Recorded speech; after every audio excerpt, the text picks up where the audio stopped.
Anxiety, pressure, feeling unworthy, deadlines, overthinking, anger, resentment, stress, a sense of overwhelm. Any of these sound familiar to you or to a family member or work colleague? How can hypnosis help you? Well, if you will gift me about half an hour of your time, I'll tell you how. Have you ever felt that you have a split mind? You know, when your head pulls you one way, but your heart just pulls you another way. This is because your subconscious mind, which is ruled by your emotions and learning from your past experiences, can often just override your conscious cognitive mind, producing the resulting feeling of being at the center of this tug of war. I am Petra Nicol, consulting hypnotist, practicing in person in South Africa and online internationally. I'm most grateful to be able to share my thoughts with you here today in this modern world, which has produced an almost unstoppable generation of busyness. How often do you stop to breathe? This busyness of the modern world in which we live serves as a distraction from reality and what is most important for our growth, mentally, energetically, and spiritually. As you invest your time with me now, imagine that there are no expectations of you while you listen, no one asking anything of you. This is your time to find peace. Importantly, there may be elements of hypnotic states during our time today or focused concentration. So I'd like you to make yourself comfortable. Ensure that you're safe and not likely to be interrupted by people, phones, or pets. Note that you will be in control during any focus exercises that we may do together today, and I will simply be your guide. If for any reason your internet signal with me is lost during any of these processes, you will simply relax into your focus state for a few moments or a few minutes, naturally becoming aware of your surroundings, fully awake, fully alert, and functioning normally, but bringing back with you a sense of peace and relaxation as you continue with your day or reconnect with me. Before we do a brief exercise together, allow me to explain a little about the many ways that humans have used hypnotic states of consciousness to understand themselves and the world around them. Hypnosis began its story with the ancient Egyptians and the Greeks. Some of the first recorded information comes from over 5,000 years ago, from the time of Egypt's Old Kingdom. The importance of the healing center, known as the Temple of Imhotep, was recognized in the late 3rd century BC. Our interest lies with one of its practices, known as temple sleep. Ailing individuals would journey to the temple in search of a cure from their gods. After long rituals involving the ingestion of herbs and hours of rhythmic recitation of prayers, the individual was led to a special darkened chamber to sleep and await a dream revealing a cure.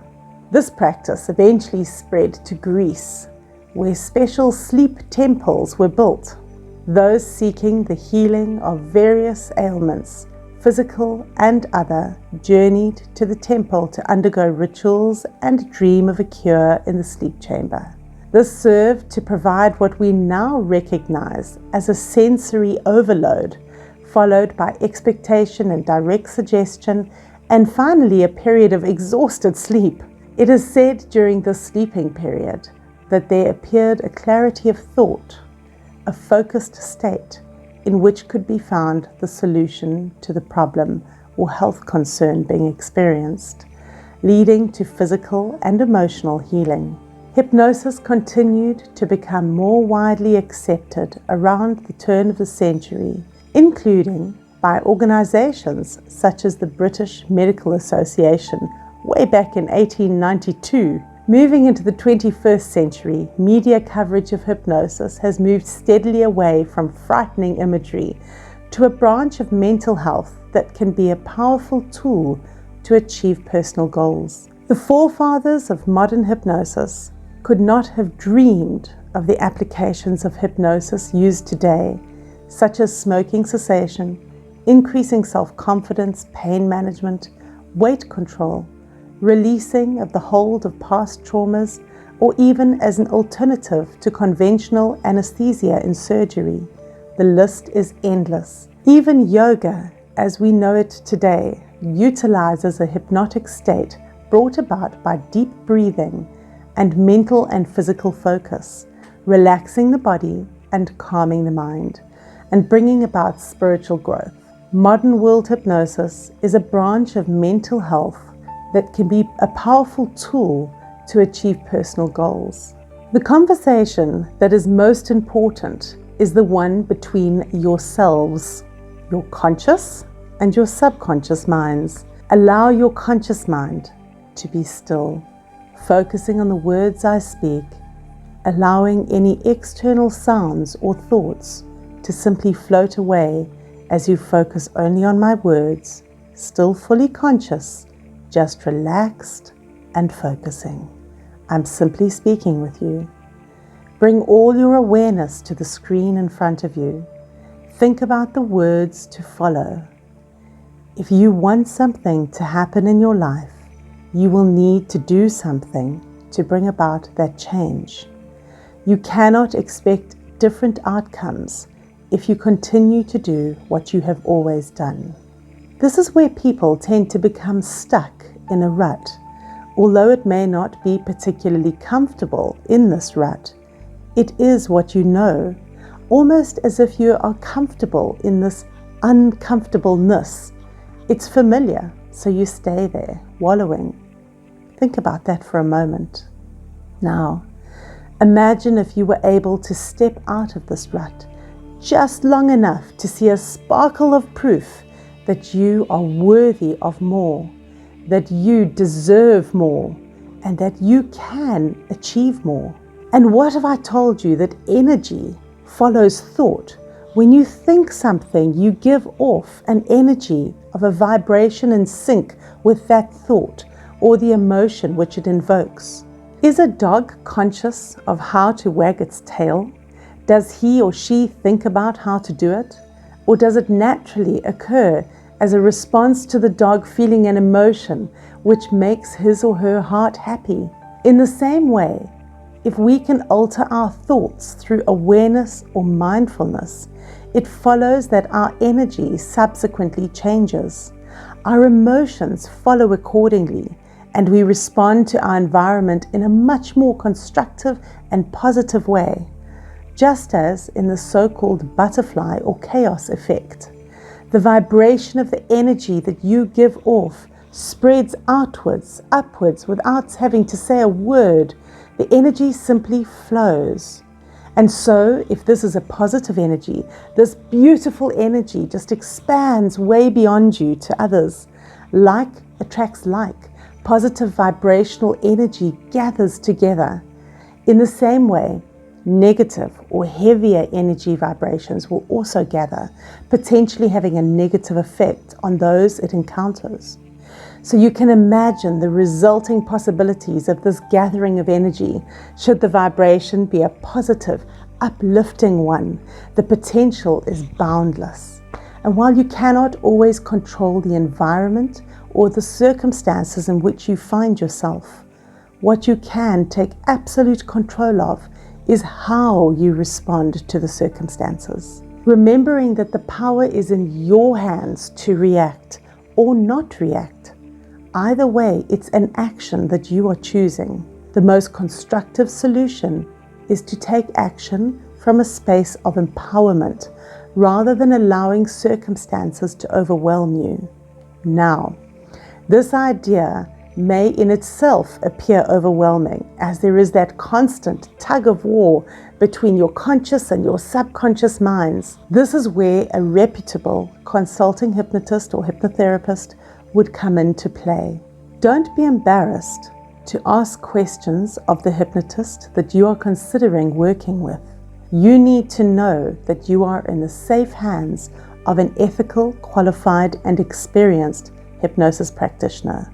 What are his or her qualifications? Where did he or she train? How long has he or she been practicing? With which professional bodies is he or she affiliated? Ask the questions. Depending on what issue or issues you are looking at addressing and where you are at during this process, your session is most likely to involve an element of counseling therapy as well as hypnosis, hence the term hypnotherapist. It's natural to be afraid or skeptical of something that you don't understand, so allow me to take a moment to explain how modern hypnosis works, dispel a few of the myths, and respond to a few frequently asked questions. As a result of ignorance, there are so many inaccurate, preconceived notions about hypnosis, and this can unfortunately lead to many people not seeking the help that they need to reach their full potential in life in general, work, and wellness. As a phenomenally empowering therapeutic tool, hypnosis is a widely misunderstood practice and deserves a platform to provide clarity.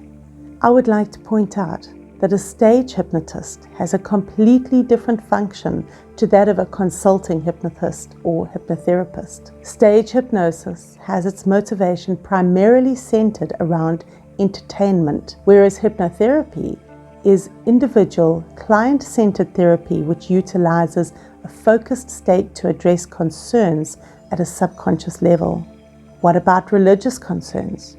Certain religions frown upon the idea of handing over control of your mind to someone else. At no time during the process of hypnotherapy do you hand over control of your mind. The client is 100% in control at all times, and the consulting hypnotist is simply your guide through the process. Further to this, you cannot be forced to do or say something against your will or ethical boundaries in hypnosis, so your passwords are all quite safe.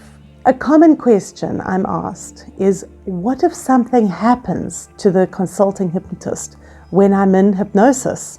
Can I get stuck in hypnosis and not be able to wake up? Well, I know that I would rather something didn't happen to me as the hypnotist, but if it did, and my client was in a lovely hypnotic state, after not hearing my voice and suggestions for a while, he or she would simply drift into a lovely relaxed state and fully awaken when he or she is ready, feeling refreshed and relaxed. You cannot get stuck in hypnosis. What does it feel like to be in hypnosis? Well, you will most likely go through various levels of consciousness throughout the process. Essentially, you have a lighter state where it's similar to your daydreaming, which is a focused state where you're aware of your surroundings.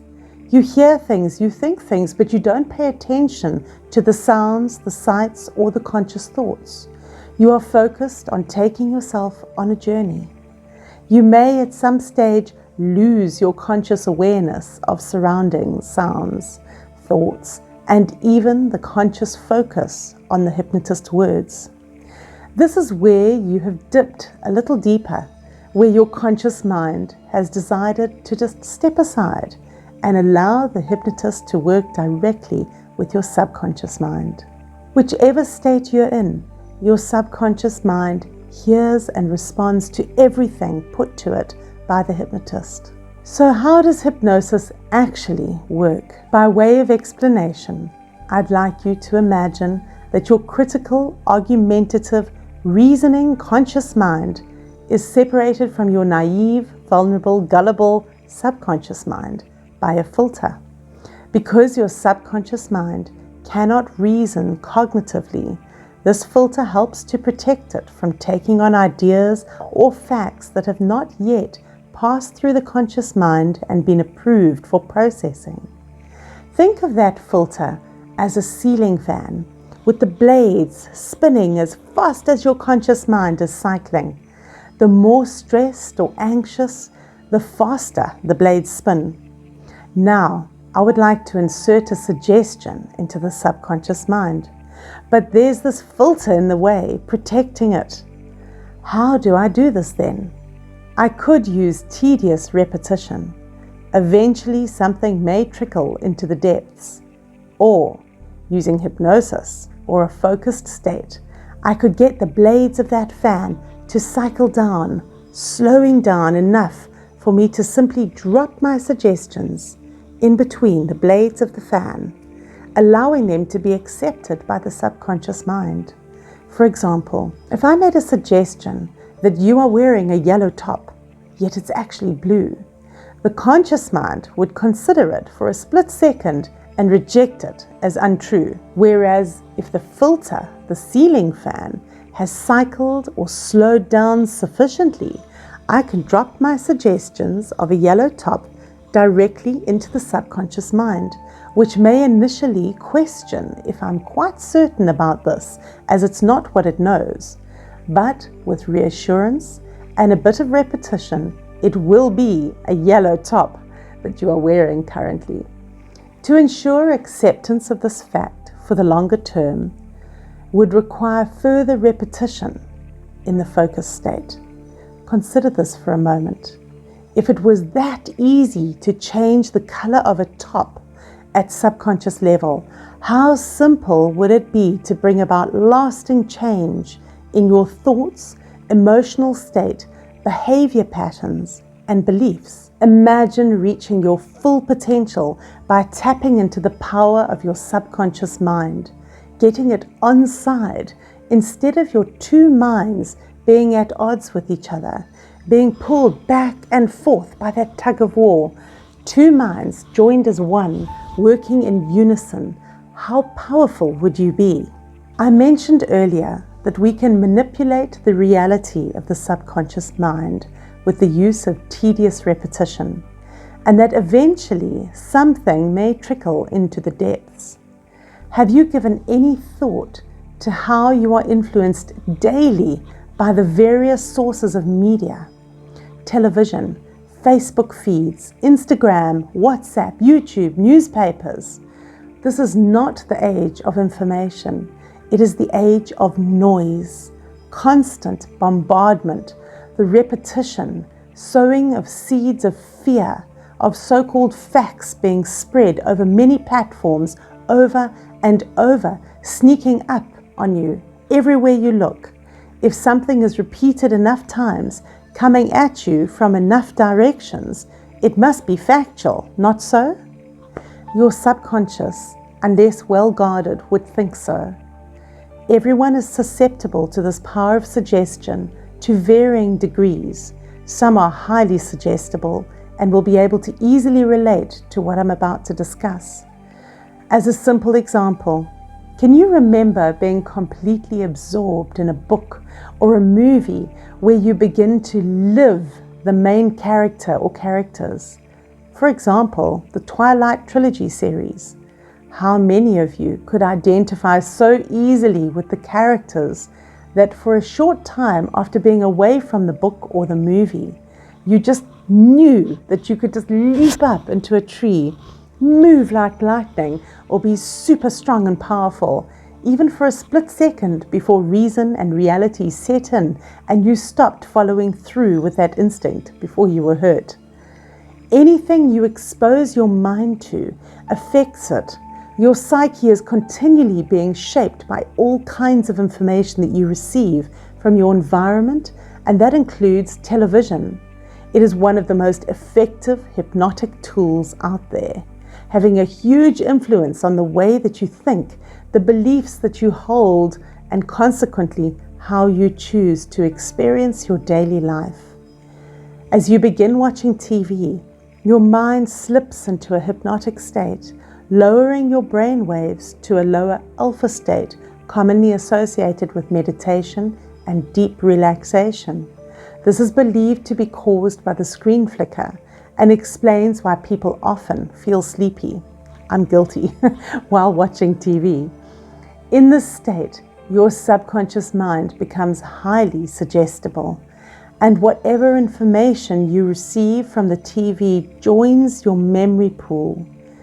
Beliefs result from memories, so it follows that your television experience can alter your beliefs as it produces new memories for your subconscious mind to process. Although the remote control may be held tightly in your own hand, It is, in essence, you who is being programmed. Usually, your filter or ceiling fan, as we discussed earlier, would protect your subconscious from taking on these false new memories. It has the tendency to reject any information that does not match our pre-existing belief systems. However, in this hypnotic state, you are susceptible as the ceiling fan has slowed right down.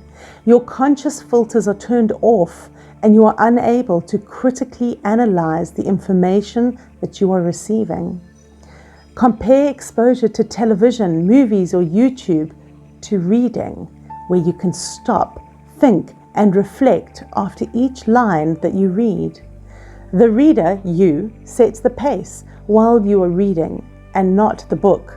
TV, on the other hand, keeps you in a trance-like state and continues to just pour information into your subconscious mind. And this is just the tip of the iceberg of a multitude of ways in which we are hypnotically influenced by mainstream and social media. So what can we do to minimize its negative effect on us? How can we free our minds and empower ourselves? We need to discover what beliefs we currently hold in the subconscious mind, explore them in conscious state, and eliminate any that have no basis in reality. Our entire childhoods were essentially a period of hypnosis where we were at our most susceptible. We picked up beliefs from everywhere because our conscious cognitive ability was not fully developed. We did not have the ability to question our beliefs and actions. Our conscious mind is a security guard, the ceiling fan, that ensures only information that we already believe in is allowed into the subconscious mind, so that our pre-existing beliefs are strengthened. This is why, as mentioned earlier in the hypnotherapy session, you are completely in control of what you will allow to be placed into the subconscious mind. Make it a habit to try to choose what you see on a daily basis. TV, movies, and YouTube videos aren't necessarily bad if you are very conscious and deliberate about the things that you watch. Entertain and educate yourself, but don't allow the programs to program you with irrational beliefs. Always try to keep your critical thinking faculty switched on so that you don't let others control your thought processes. What about subliminal advertising? Many companies use this form of manipulation in their branding and their adverts. Simply put, a subliminal message is a message that is meant to sort of slip past your mental radar through that filter and embed itself deep into your subconscious mind. The word itself refers to the fact that this message should pass below, that is sub, your normal perception, underneath its limits, therefore being liminal. The most classic examples of subliminal advertising and messaging include embedding a message in a song, either in the higher or lower frequencies, or by singing something backwards. Words and images briefly flashing in between frames of film, usually at 1/10 of a second. Drawings or photos that contain hidden or subtle images, such as words spelled out in clouds in the background. The use of well-planned logos, yet sneakily plug into our subconscious. Here are two well-known logos to which we are often exposed worldwide, subconsciously taking what we do not casually, consciously observe, until it's pointed out to us, and then it's hard to unsee it. The first one is Fedex, Federal Express. They have a legendary arrow. The Fedex logo was designed in 1994 by a marketing design company, and it first appears simple and straightforward. However, if you look at the white space between the E and the X, you can see a subtle right-facing arrow. This hidden arrow was intended to be a subliminal symbol for speed and precision. Amazon's smile. At first glance, the current Amazon logo, introduced in the year 2000, again by a marketing company, looks like it is underlined by a smile, But look a little closer. The yellow-lined smile starts at the A of Amazon and ends with an arrow at the Z. It's actually an arrow. It shows that they sell everything that you need from A to Z. The orange color of the arrow further enhances the friendly and warm vibes coming from the logo. By the way, did you know that Amazon runs a charity fund named Smile? Armed with the knowledge of how exposed we are to external stimuli on a daily basis, can you see that it's no wonder that so many are left feeling overwhelmed, inadequate, not good enough, powerless, and simply unable to cope with the challenges that life brings into our existence? Once you recognize that there are limiting beliefs holding you back, preventing you from reaching your full potential, the natural progression should be to consult with a reputable someone who can assist you with sifting out the emotions, memories, and experiences that are no longer serving you. Hypnotherapy sessions will not erase memories or experiences, but it will help to reframe them where necessary, supporting you in a safe space throughout the process without judgment. The subconscious process will help you find your strengths. Some of them you may not even be aware that you possess. For what I term behavioral modifications, I recommend a minimum of 3 sessions, roughly a week apart, supported by a relevant recording to listen to at bedtime in between sessions. Remember, behavioral change does not take place like flicking a light switch. It's taken your whole life of experiences to get to where you currently are, and it will be a process to assist you to move beyond this place into self-empowerment. It's important that there is an understanding between yourself and the hypnotist, that the hypnotist will not just keep you coming back. As long as you're making progress and as long as you're both comfortable with continuing with sessions. Beyond the 3 sessions, there must be a specific goal that you're working towards. And that is the joy of working with the subconscious mind as opposed to just the conscious mind, because your goals can be achieved that much quicker. Perhaps you have it all together. Perhaps you would simply like to improve your golf swing or feel more confident when making presentations, or you would like to address a specific past experience. You've come to the right place. What about exploring past lives? This is not everyone's cup of tea, but it can prove rewarding, healing, and empowering, bringing about peace and release of past experiences. Then, of course, there's the lifestyle changes that some people would like assistance with. Smoking cessation or weight management, de-stressing, anxiety. Again, a process. But if you have motivation, working as a team with your consulting hypnotist, the results can be phenomenal and long-lasting. The current COVID situation worldwide has introduced a big shift for so many. Unemployment, loss, grief, and fear, resulting in isolation, economic challenges, huge changes in family dynamics, and people terrified of interacting with others in a face-to-face environment.